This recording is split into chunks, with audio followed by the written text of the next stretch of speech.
How's it going, YouTube? So, for the second video of this channel, I thought I'd bring to you guys my Lair of Darkness deck. This is probably my most competitive deck. This is the one that I take tournaments when I enter them, and this is what I want to play when I actually want to win. I play Arrow Mages and other fun decks when I just want to have fun with my friends, but this is my January 2021 Lair of Darkness deck.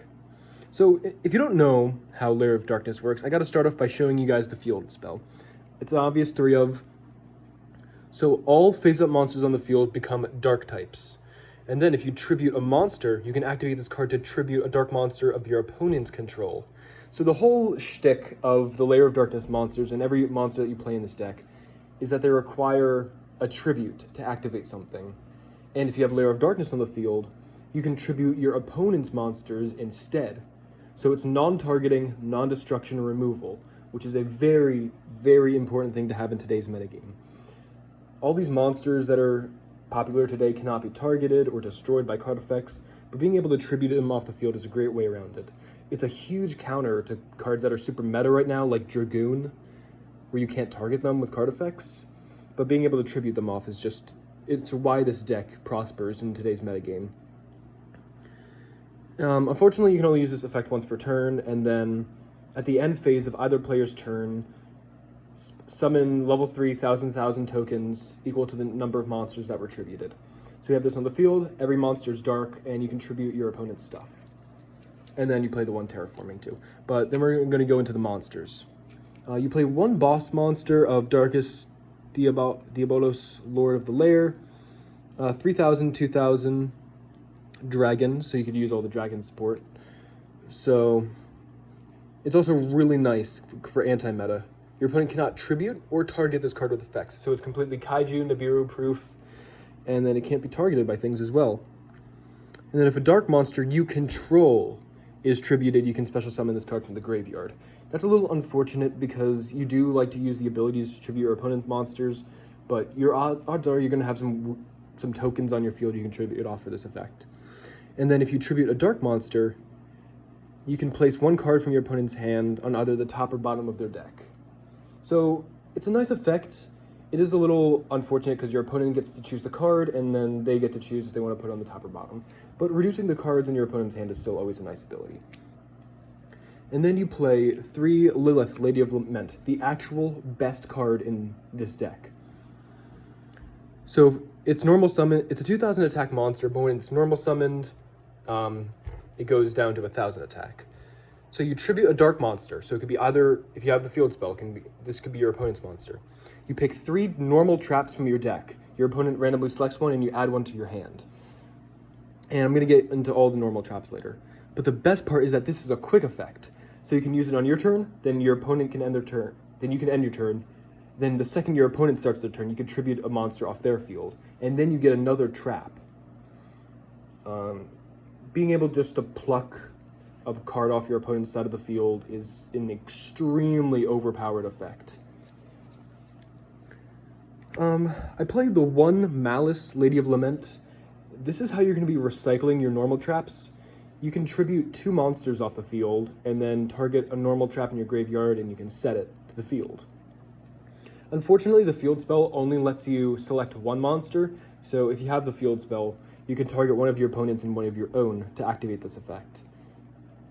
So yeah, you can play the set of 2 of. It's, I don't know. I think with all the resurrection ability with this deck, you really only need 1 Malice. And then the next 3 of, you play 3 Arima the Wicked Warden, really improves this deck.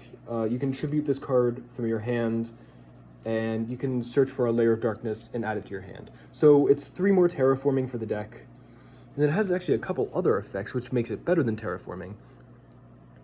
If you tribute a dark monster you control, you draw a card. No, if you tribute a dark monster, you draw a card.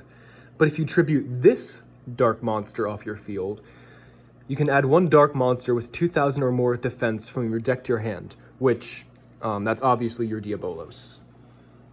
Although it's generic dark support, so if you wanted to play any other monsters with 2,000 or more defense, you could add those to your hand as well. But this is a clear 3 of. This Lair of Darkness makes this deck work.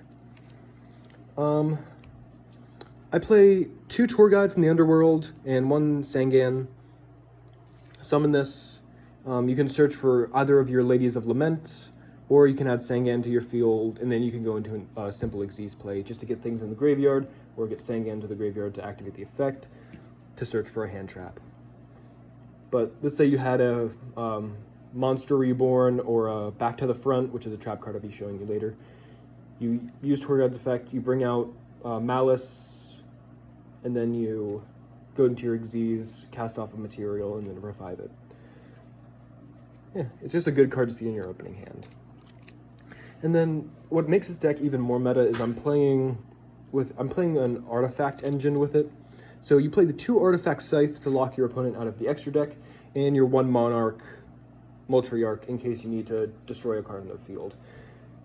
And I'm going to show you a couple combos as to why artifacts make this deck just so amazing.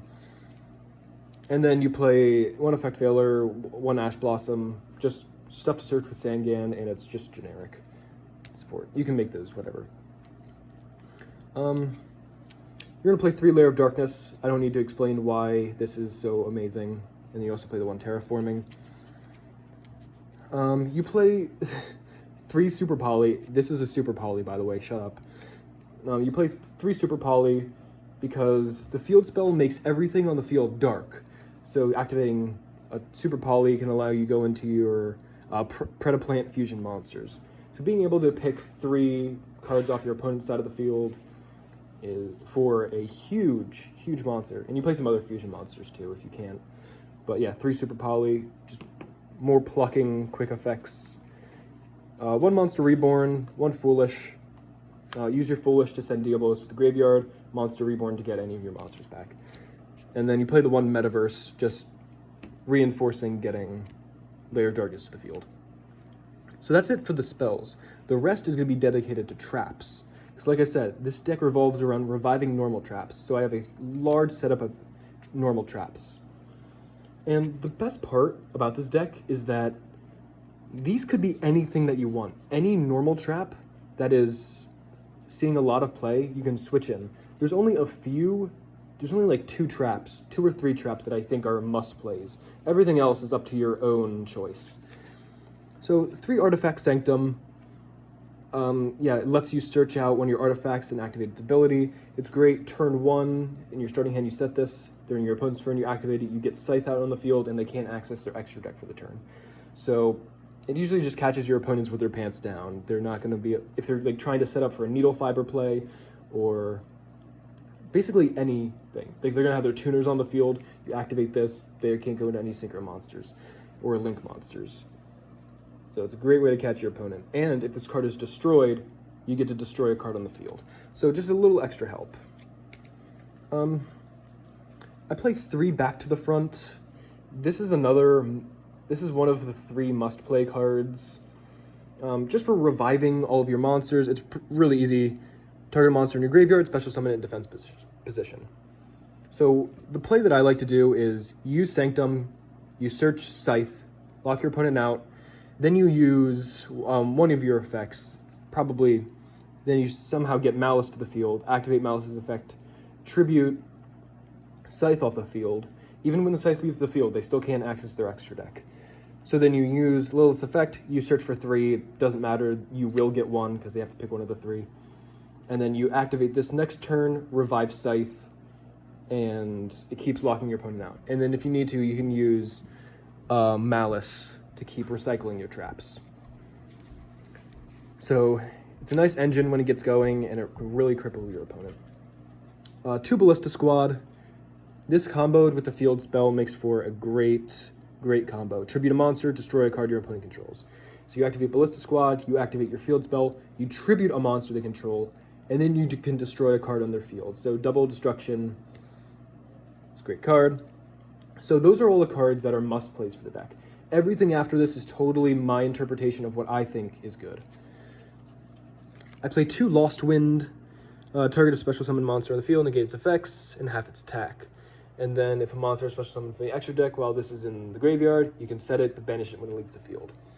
Generic, good trap. Everyone probably has a couple Lost Winds lying around. I then play 2 Dimensional Barrier. Declare a monster type, Ritual Fusion, Synchro exceeds Pendulum. For the rest of the turn, neither player can special summon the declared type. And negate the effects of all over the field. So your opponent has like the Dragoons on the field, and you need to get rid of their effects. Just searching the dimensional barrier it's great for things that like revolve around synchro monsters or extra deck monsters. The whole shtick of this deck is that it stops your opponent from abusing the extra deck. If you want to activate this right when they get their needle fiber out, then they can't use the needle fiber effect. Also stops them from doing any of their plays. And then I play the one Imperm and the one Trap Trick. I'd probably play Imperm at 2 had I an infinite supply of money. And then one Trap Trick, just in case,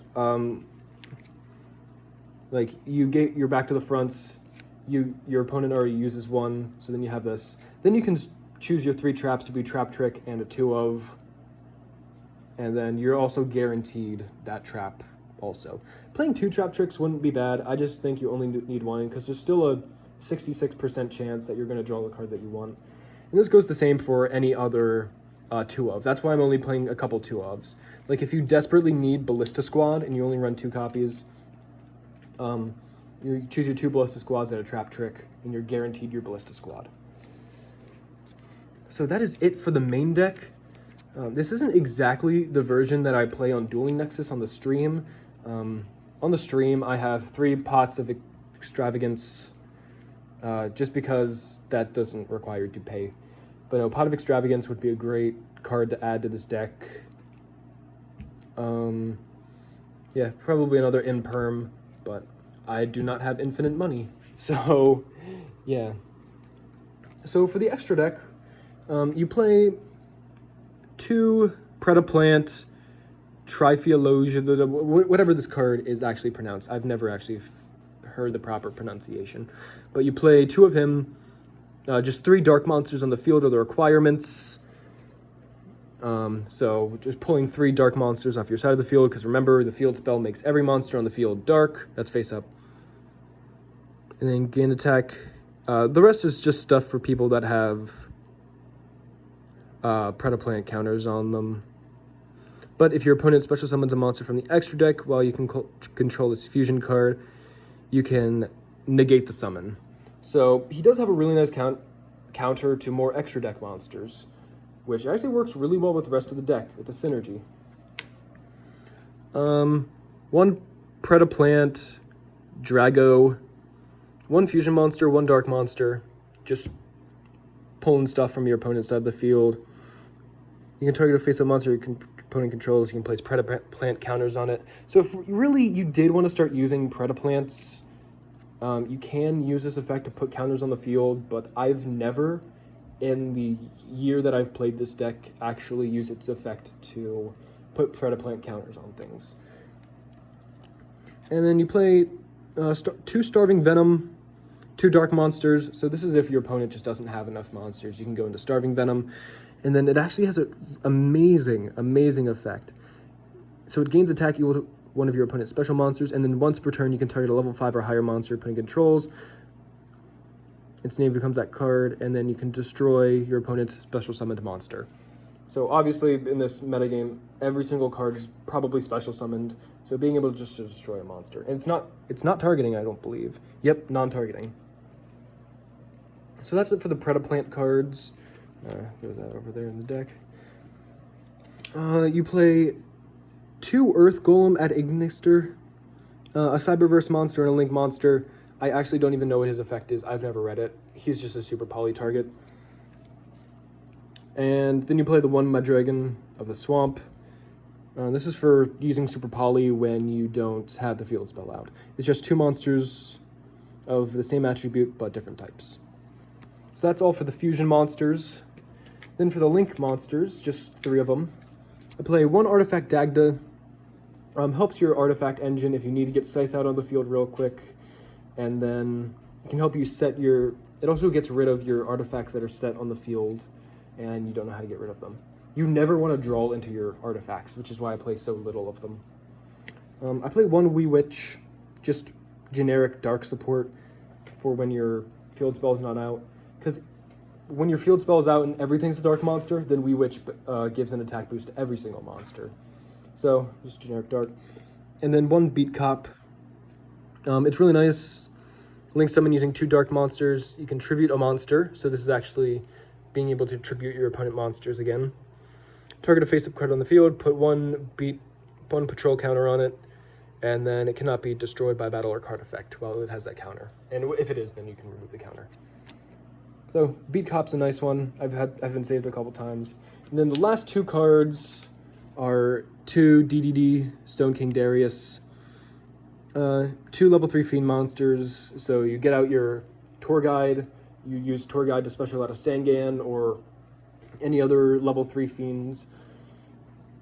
And then once per turn, you can detach a material, and it won't be destroyed by battle. And then any monster that is battled, this monster is destroyed at the end of the battle phase. So it's actually a really powerful card for just a level 3 2-monster Xyz. But if you have nothing on your field, like you come up with a crap hand and you just have a Tour Guide, going into a Stone King Darius will keep you alive for a while till you can draw into better cards. But yeah, thank you guys so much for watching. This was my January 2021 deck list, and like I said, there's so many liberties that you can take with this deck. Any of these normal traps that you think, I don't think I would play that normal trap. Let me know if there's a different one that you think should see play. And like I said, I don't have an infinite supply of income, so there's probably trap cards that I would play. But yeah, this section is totally up for interpretation. I see a lot of decks actually play a card called Ties of the Brethren, but since it's not in this deck right now, I'm not going to get into it. But yeah, thank you guys so much for watching. Just like last time, if you have any recommendations for what you think should be in this deck, or if you have any questions as to why I play a certain card, let me know in the comments down below. I loved the responses that I got in my Arrow Mage video. I loved every single comment, and they were really insightful, helping me think of changes I can make to the deck in the past. But yeah, thank you guys so much for watching, and I'll see you next time. Peace.